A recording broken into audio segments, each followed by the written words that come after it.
Hello everybody. So we are live on the Green Umbrella Facebook channel and on the Green Umbrella YouTube channel.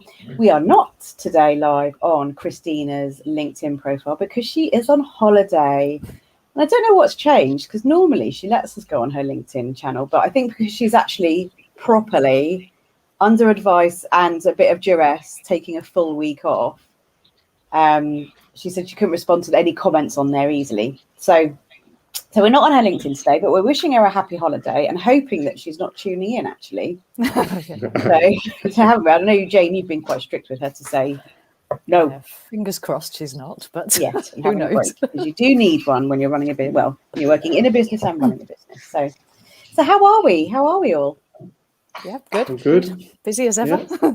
Happy days, yes. Yeah. Doesn't matter that it's the middle of the summer holidays, still crackers.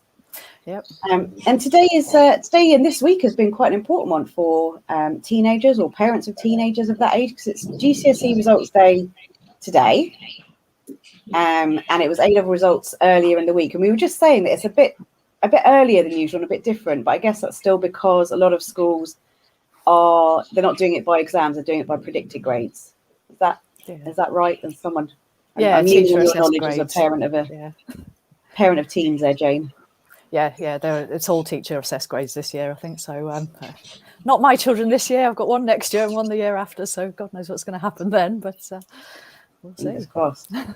So it's quite nice. I must admit, I go on LinkedIn and you see people posting pictures maybe of their children and saying, really pleased with how they've worked. And it just got me thinking back to when, my A-level results and GCSE results days and thinking, do we need kind of exams? Did you even think back then that you would be doing what you're doing now? No. So what were you, and anyone who's watching as well, whack it in the comments. If you think back to when you were kind of 16 to 18, where did you want to be, or where did you see yourself? I mean, I'm not even sure what I wanted to do at that point, really. I sort of started work and then went to university and then thought I knew what I wanted to do, and then that didn't sort of happen. So it all sort of changed. So it was flexible. It was fluid, the situation. Fluid. Yeah. Okay. What about you, Jane? Did you fall into marketing accidentally? I did, yeah. So I started off my life working in a development lab for Dulux paints, and then I've worked in IT for a phone company, and then I took time off when the kids were little, and met somebody who said, have you thought about going into marketing and looking at Green Umbrella? Ended up here freelancing, and then ended up here properly. So it's never ever thought marketing was going to be my career of choice, but I'm here and I enjoy it. So. Good. Yeah, the rest, as they say, is history. Yeah. So I did want to work in marketing. So, not when we were just saying before we came on in, not when I was like, 5 years old going, Mummy, I want to work in marketing. But as I got older and sort of into my late teens, I wanted to work in marketing. I thought it sounded incredibly glamorous. Now pictures kind of when we're going to an exhibition and getting grubby packing down an exhibition stand or something like that. I've quickly realised it's not that glamorous. No. It has its moments, but if you were talking to someone who was like, I want to get into social media or I want to work in marketing, and they were, say, 16 to 18, what advice would you give them now? Don't say don't. Yeah, I suppose just, get some experience. And there's obviously, it's changed a lot over the last sort of 10, 15 years and what areas of marketing you can go into. So even from my background of print and design, that has then expanded, obviously into more online things. So you've got lots of different avenues to go down, lots of different things to try. If you're creative, you've got lots of opportunities to, express that in different ways. So, you've obviously got the visual side of things, you've got, the word side of things for your copywriting and your side of things. And then, Jane's quite sort of campaign almost driven now, aren't you? Sort of that sort of thing. So you've got lots of different things that you can, work on there. Yeah, and I think as well, as long as you've got a good grasp of English and your spelling and grammar is all right, then, you know, I mean, for me, I'd worked in more of a planning and organising type and testing type of a role before, but actually all those skills were transferable over to this. Yeah, definitely. Breaking up. Yeah, skills that are transferable. So I always think customer service is so underrated. But if you start off, even as your kind of, you know, Saturday jobs or holiday jobs, working in a service industry, whether it's in a pub or a restaurant, and you're good at it, you are able to translate that as putting yourself in someone else's shoes. So you can then translate that into marketing, because you're able to have an understanding of what it takes to provide a good product or service and how to communicate, you know, those side of things. So yeah, I've always thought that it's, you know, those skills, if you can build them up, even if you're not sure what you want to do, you know, they're a great sort of stepping stone, just getting out there and working. Yeah, absolutely. But there we go. So we've got a couple. So Paul's commented saying he had an electrical engineering degree and he hasn't used it in over 25 years. So yeah, and I must admit, we've probably all got things we learned at school and uni that we've never used. But yeah, basic grasp of spelling and grammar, how to interact with people. If you want to get into marketing, they're the stepping stones, and some IT knowledge, especially on the design side. Yeah, definitely. Cool. Okay, so moving on. What about this week? What have we been working on? What's new? What have we noticed that's new in the world of social media this week, or marketing in general?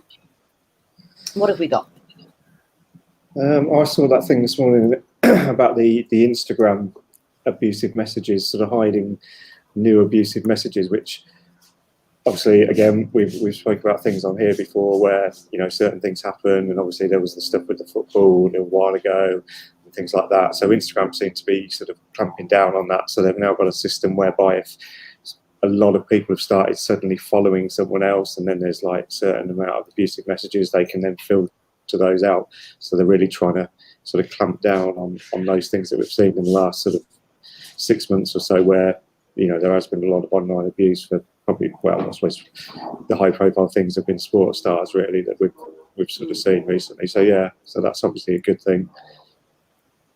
There's an AI thing as well, isn't there, that actually Instagram will find groups of people that they're detecting that are sending these kind of messages, and you can block an entire group. Oh, really? And then you can choose to manually look at it if you want to, but you don't have to. So it's all good, isn't it? Really, it's just good that they're doing something about it. It's definitely steps in the right direction. So I read the article that you shared, Mark, and we can put a link to it in the comments. But it was sort of came out on the BBC, and it was saying, because I guess it is quite hard for them to manage, because if someone suddenly gets an influx of comments and messages, they could be positive. So, you know, taking the Olympics, for example, if someone's, you know, performed brilliantly, they won a gold medal, they are going to get an influx of messages, hopefully all congratulatory. But then equally, as you said, with the Euros, which has kind of spurred this move on, they get an influx of messages that are negative. So they've called it Instagram limits, but it allows you to switch on and off that. So if you get a, you know, sudden flurry of messages or DMs, you can turn it off so you don't see them, or you have the option to go back in. You can literally turn them on and off as well. So maybe if someone is, you know, if they are a Premiership footballer or an athlete, if they know they've got a big competition coming up, they can just turn that off so it's not there as a distraction. Yeah. So, and I think Twitter have done something similar as well. So Instagram have launched that. I know Twitter. So apparently they announced on Wednesday. So that was just yesterday. I'm kind of losing track, even though Thursday is always live lunch day. But on Wednesday, so I'm just going to read you some bullet points here because they've kind of paraphrased it really nicely. That it deleted more than 2,000 tweets that were targeting England footballers after the final. The UK, so we are basically these people are targeting their own team. So the UK was the country of origin with by far the largest proportion of racist abuse. Of the accounts that were suspended, 99% of the owners were identifiable. So I don't know what penalties they will have, or whether it'll be, you know, permanent bans, and how they can uphold that. But it sounds like the platforms are taking some steps to comments, to control these kind of comments and this kind of abuse that people are getting, because it's, as we've said before, it's just not acceptable, is it? No, definitely not. But, yeah, I mean, it definitely seems to have got out of hand this year, whether it's because it's being reported more as well, but there definitely just seems to have been a change this year. Like we said, there were some rugby things early on in the year, and then the football, and I think a few other things. I'm sure there's been other instances as well, but it's definitely seems more high profile now.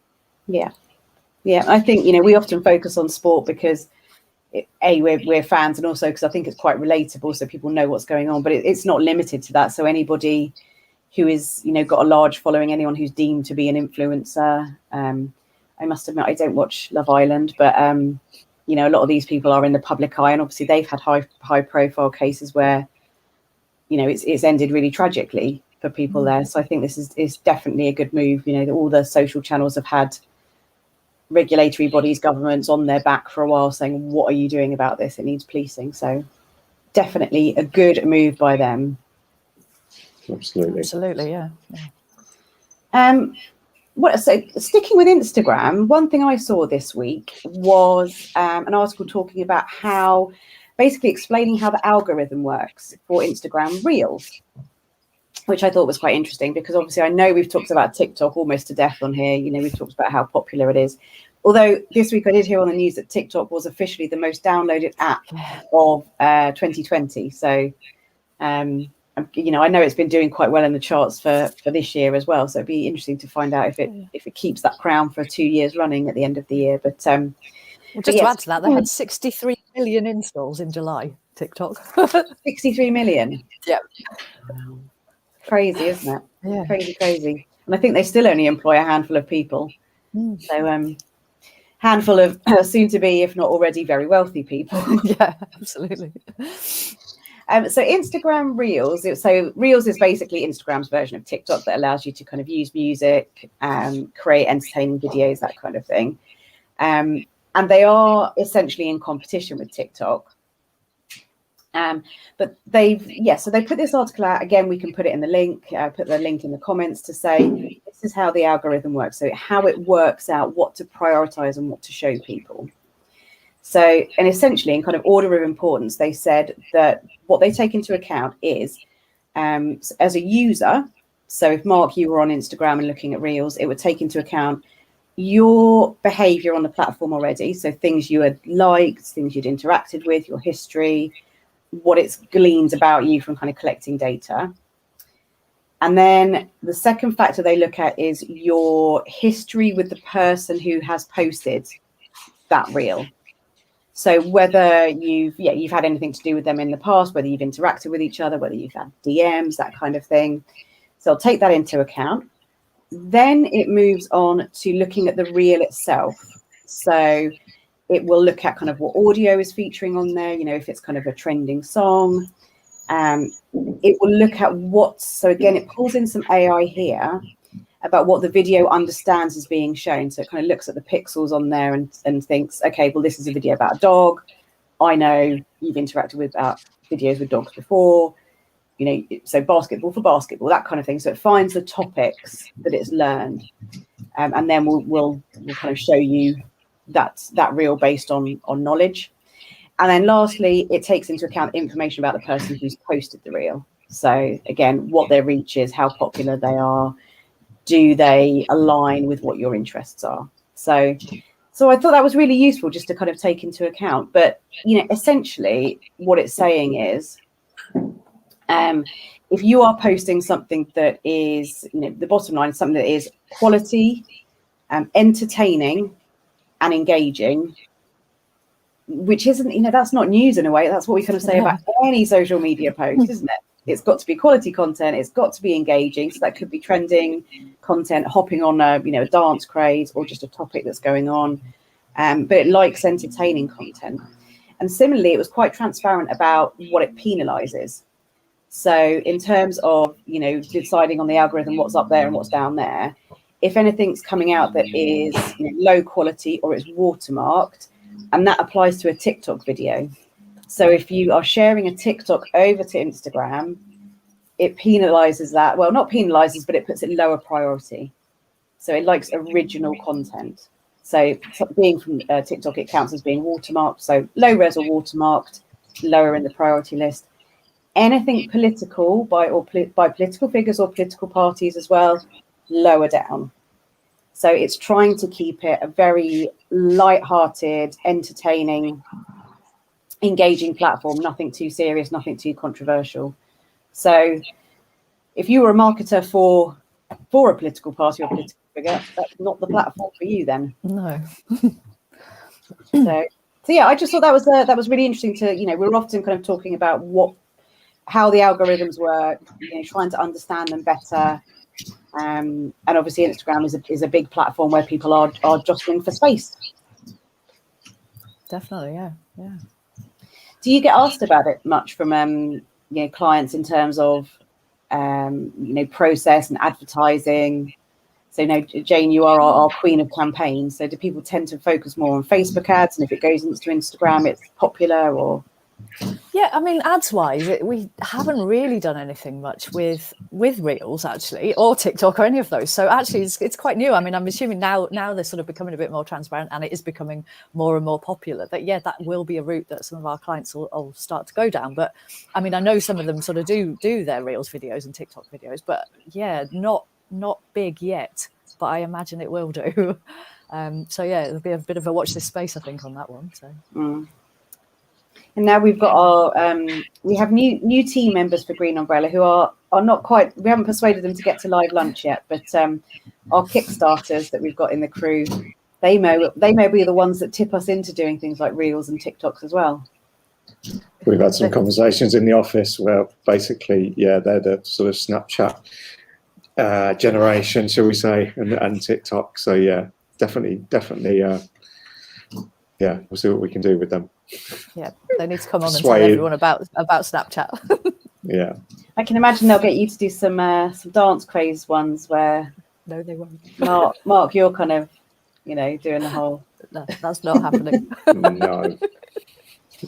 What I've noticed, though, one that seems to be trending at the moment is, so it's got a song in the background which is trending, and there's kind of a little dance routine that goes with it, but you kind of put information over the top. So I saw, and someone's translated it and they popped it on LinkedIn this morning. So it's a recruiter, lovely guy from Bespoke Recruitment, who. Oh, I saw that. And he's kind of got, him doing the dance in the background to the music. I'm not going to try and replicate it, but it basically kind of, and the text over the top says, I've got loads of jobs in the tech sector or in the logistics sector. So whatever it might be, if you're looking, this is what you need to do. This is how you get in touch. My daughter's told me to up my game with TikTok. So kind of here I am. And at the end, he kind of goes as if to say, should I really be here? So, but it definitely caught my eye, so much so I've reacted to it and commented on it going, brilliant, love this. So it is a way to stand out. I know not everyone will agree that there's a place for that on LinkedIn, but yeah, it definitely stands out in a newsfeed. Let's put it that way. I mean, that's the thing as well, though, isn't it? Maybe there isn't a place for it, but actually, because nobody else is doing it, it did stand out. Obviously, if everyone does it, it'll just fade into the background and become white noise, won't it? But right now, that's the time to maybe try doing something different. Exactly. And that certainly worked, didn't it? Exactly. Okay. What else? What else have we spotted this week? I spotted something else on Instagram, actually. I mean, it's them trying to look like TikTok.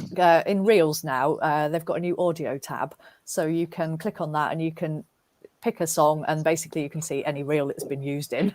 And then you can also download the audio to use on your own reels. I think it's to encourage you to sort of create similar content perhaps, but also if you like a song, you can at least, sort of have a look who else has been using it. Apparently there's a sounds tab in TikTok. Don't really use it myself, but it's very similar to that. So if you do use the sounds tab, it's like that one. So, but again, they're copying again off TikTok, trying to bring in everybody else's functionality into one place. But I guess if people use it and it's useful, then it's good that it's in there.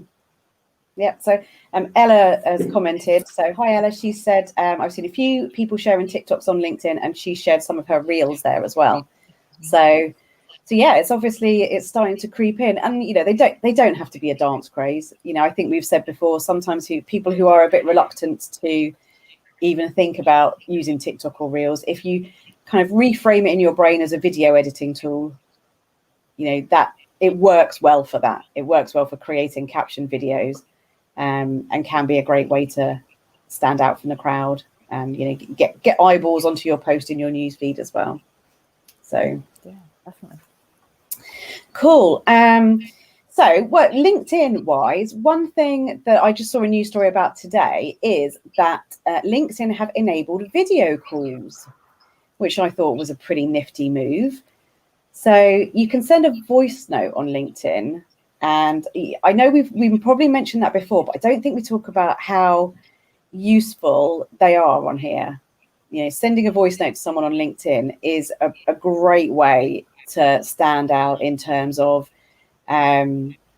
just in any way. So I remember earlier this year, it was my birthday, and of course LinkedIn sends a notification, doesn't it, to your network if you've got that turned on. So, and a lot of people just click the default message. It just says happy birthday. So you'll get kind of all these notifications that are exactly the same. So, but those people that kind of stand out a little bit. So Cameron, our friend, Cameron McClellan, I can't get my words out, who works at Pager, he voice noted me to say, I bet you've never heard a Scotsman or had a Scotsman sing you happy birthday on the day.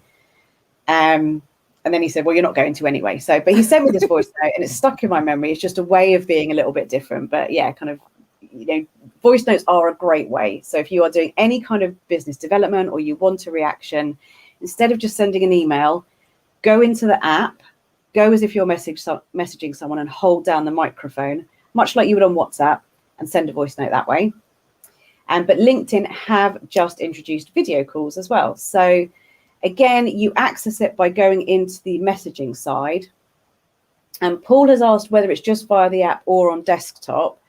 I have tried it on the app this morning. So you literally go into the messages. If you were going to write a message or send a voice note, and in the top corner, there's a little icon that looks like a video camera. So you click on that, and you've got the choice of whether you want to schedule an instant video meeting or whether you want to schedule it for later. It sends a link to someone, they get a notification, and it says to them, do you want to join the meeting? So tried it this morning, collared my sister in a quiet moment to say, are you free? Can you just test this out with me? And it was essentially just like FaceTiming. So, arguably then why do we need it if it's just like FaceTiming? But it's a great way if you did want to, so if you're having a bit of back and forth with somebody on an email, maybe just say, should we just pick up the phone and have a quick conversation? So I think that's a positive by LinkedIn, positive move.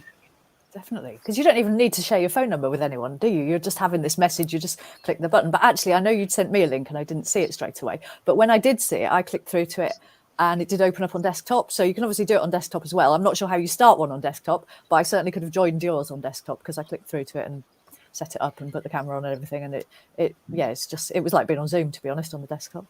Yeah, I'm sure it's on desktop as well. I just happened to try it on my phone. On the app this morning. So, but the news release I read said that it was on both.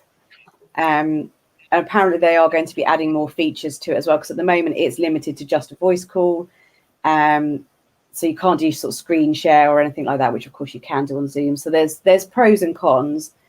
I think the one reservation that I had was, is it going to be open to being a bit spammy? So, one of the bugbears a lot of people have about LinkedIn is that you get people just wanting to connect with you, whether they're trying to peddle their wares and sell promotional items or whatever it might be. Does that mean they're going to be scheduling you or sending to you a, let's have a video call? And, you might be like, no, I don't want one. So hopefully it doesn't get kind of exploited by people who are too spammy. But I do think it's a useful feature that they've added. And it's nice to see LinkedIn are kind of doing some more improvements to kind of keep up, because they are a little bit slow. Yeah, definitely. I suppose it's the equivalent of Facebook rooms, isn't it? Really? So they've borrowed that from them. Yeah. Cool. Okay. What else? No, we're whizzing through news updates today. Lots of things happening, but we're kind of pow telling people all about them. But anything else caught your eye or that you guys have been working on this week? I suppose the only other thing I saw was that there was a bit more thing from Facebook about trying to remove sort of anti-vax influencers, which was an interesting one, which I think, sort of reading back through it again, there was a thing back in May where it was found that there was a Russian company, or a Russian-based company, I think they are, that were paying influencers to sort of promote posts and things that were sort of COVID misinformation. So sort of Facebook have clamped down on that. And I know there was a similar thing, I think, in Australia, where I think YouTube tried to force Sky maybe, or Fox or someone, to actually take down some posts, and eventually they took those down as well. I don't know what exactly the content of those was, but obviously I suppose it's a bit like the abuse thing we were talking about on Instagram, where the platforms are trying to sort of clamp down on various slightly dodgy activities, I suppose. It's really difficult, isn't it? Because it is people's choice if they have the vaccine, rightly or wrongly. But yes, so, you know, and you can, are these people going to be well, hang on, freedom of speech if they're clamped down on? But it's, as you say, it's the misinformation that's being spread. I think it was more the fact that the way that certain things were presented, and in terms of like, they're almost like memes, but people are starting to sort of believe the content that, you know, if you have a vaccine, you're going to turn into the Planet of the Apes type thing, I think was one of them.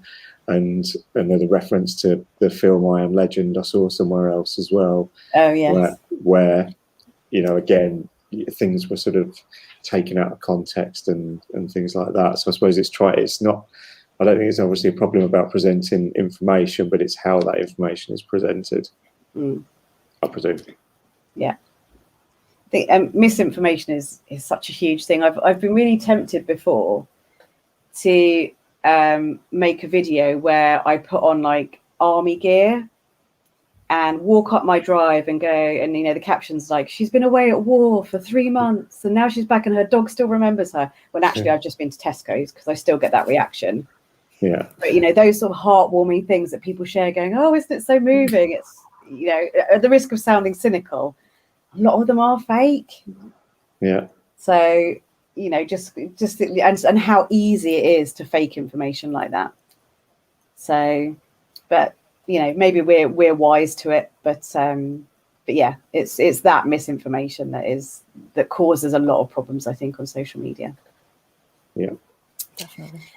You spotted something else as well, Mark. I think that we were chatting about in the office, which is, I suppose, less marketing-y, but more about kind of well-being at work, and I suppose from a marketing point of view, your brand image, and that's Google talking about whether it will remunerate the staff differently if they work from home and don't commute.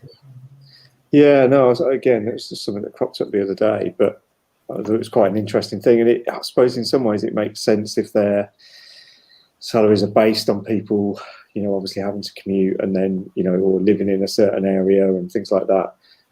But they've said there's no plans to change anything in the UK. This was all sort of US based. But again, it just brings up that whole change of sort of working attitudes, really, and how things are going to change in the future and are changing constantly. I suppose for us, we've always been lucky that we've almost had, you know, that option to be flexible in the way that we work. You know, for me personally, I probably prefer working in the office, but I don't mind working from home. But you know, before the pandemic, I never used to work from home, or very, very rarely. Whereas, you know, some of the other guys, you know, quite like working from home, and you know, we'll have a day here and have a day there. So it's perhaps not that different for us, but I think for a lot of people, this has made like a total change in the way that you do work. And I think the companies are having to adapt to that. And I'm sure that, you know, there's cost implications and things as well. You know, do you keep a big, massive, you know, office open when actually only a certain percentage of people are actually in there? So therefore, I suppose you've got to almost, from a business sense, align those costs to what is actually happening in the office as well. So I suppose there's lots of different issues there. Yeah. My first reaction when I saw that story and we were talking about it was, of course they shouldn't, because let's face it, it's no one's asked when they apply for a job in, in sort of pre-pandemic time, well, how long is your commute? How much is your train fare? It's completely irrelevant. It's a non-issue, basically. It's you're expected to get here. And let's face it, when train fares go up, your salary doesn't go up in line with those. So the companies aren't, compensating you accordingly. So, I was quite kind of absolutely not. They shouldn't. It shouldn't be related to that. But I suppose if they are looking on a global scale, you should. If someone is applying for a job, they're working remotely and they're based in, they're based in Mexico rather than in New York, should they have a different salary? I mean, if they're doing the same job, no, I don't think they should. But, I appreciate, like you say, there'll be different setup costs maybe, and there are implications about running a big office. And, you can't manage the hardware that someone's working remotely, or do you ask them to provide their own? So there are things to take into account, I guess. Yeah, I suppose people, and again, I suppose systems have changed. So much is online that it's not such a big thing for people to be working from home. But yeah, I suppose from a top level sort of business, there's maybe something in it. But yeah, like you say, in terms of actual, if you're doing that job, you're doing that job. That's what you should be paid. But whether we'll see changes, over time again, and it will be taken into account, don't know. Yeah, it'd be interesting. I hope, and there will be companies that come out of this, bathed in glory, and some that will be absolutely slated. And funny enough, I was writing a blog on behalf of a client yesterday. I won't sort of name drop who, but it was talking about your employee value proposition, which is essentially your brand. What you offer employees and how engaged they are. But in there, we were talking about kind of flexibility to work from home. It used to be seen as the perk of perks. Whereas now it's kind of a bit more normal. And for some people, it's quite isolating. I was just going to say, I think that's it. I think it's that key of having a choice now. Yeah. But obviously, it's got to work for the business as well. And obviously, most businesses weren't geared up for that pre-pandemic. So they've got to adapt. But I know I was speaking to a friend the other day, and the company he works for, I think they were asked to go back so many days a week when the rules changed, and two of their sort of senior people just handed their notices in. Wow. So they had to then relent and say, actually, no, you can have more flexibility. So there's a bit of people power in there as well sometimes, maybe. So it's been shown that it works, I think, in so many situations. Okay, a lot of if you're working in an industry where you have to deliver a product and service face to face, perhaps it's retail, perhaps it's even something like hairdressing, obviously you need to be there. But for a lot of people, I think I did have a stat about it. It was one from McKinsey. I'm sure it was at least something like 20% of the workforce could work at least 3 days from home per week. Which doesn't sound like a lot, but when you consider that the workforce is made up of doctors, bus drivers, taxi drivers, like I said, hairdressers, that is quite a lot, and it's a big increase on people who generally were working from home beforehand. So, and we've talked about employer brands. So I think, Google, to be honest, Google can pretty much do anything. People still talk about them being a great employer, but equally, are they being a bit maligned because they're talking about remunerating people differently? Brewdog was a company that was really slated how it treated its workers earlier this year. But have people, have they demonstrated with their pounds and with their feet and not brought them? I don't think so. I had some lost lager last week. Sorry. Shocking. I must comment as well, Mark, that Paul has said that you are, who is this new talkative Mark? Jomo Jane and Loose Mark spot bodies. Needs must, Paul, needs must. When Christina's on holiday. It won't be repeated. Well, actually, Jane's on holiday next week. I am, yeah. So. Oh, disaster. So Yeah. we had an agreement beforehand that all three were on. We all had to come with something to say. And look at that, Mark's just been like that. Yeah. I've got news. I'm sharing my news. Brilliant. Oh dear.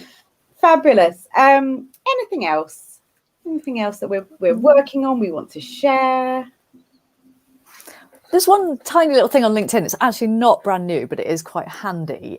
Just that if you write blogs at all, what we do with our clients quite often is obviously we put the blogs on their website, but you also put them onto LinkedIn Publisher. But a couple of weeks ago, it now allows you to put LinkedIn Publisher on a company page as well, which is actually really handy because people don't always want blogs on a personal page. It is really good to do that, obviously, and you can share them to your company page and stuff, but it's really good to have the option actually to publish those as a company as well, especially if you are trying to, get your company a bit more known.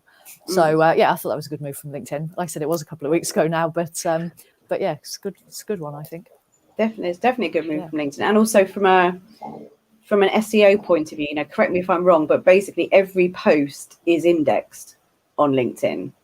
So whether that's personal post or company post, so that's why the hashtags are important. So we always say to people, minimum 3 hashtags because those get picked up in the indexing. So if you ever copied a link from LinkedIn and pasted it in a new browser, it would have those hashtags in. So you're telling LinkedIn and Google what that URL is about. So yeah, if you're blogging, then absolutely go over there and whack it on Publisher, whether it's your own or the company page. That's a great move.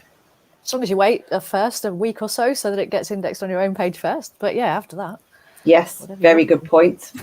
Yes. So yes, and that's basically, because we want the traffic to go to your company website first rather than to LinkedIn. Yeah, definitely. Fabulous. Okay, well, if we are all nicely there and up to date, I think we've sort of information overload with all the news this week, and it's unusual for there to be so much news, especially in the middle of August. It tends to be a little bit quieter, but yeah, new releases and updates coming from some of the social channels, which is great. We will be back same time next week, apart from Sans Jane, because she will be on holiday. But yeah, we'll be here. Mark and I, Christina will be back. Have we got a guest next week? Do we know? I think we have, but I just need to confirm with him first before we obviously announce it. But I'm pretty sure we do. Watch this space then. Watch this space for our updates. But yeah, do join us again midday Thursday as usual for live lunch, and we will be there and we'll give our usual wave. Take a screenshot. Yep, done. And we'll see you next time. Thanks a lot. Thank you. Bye. Bye.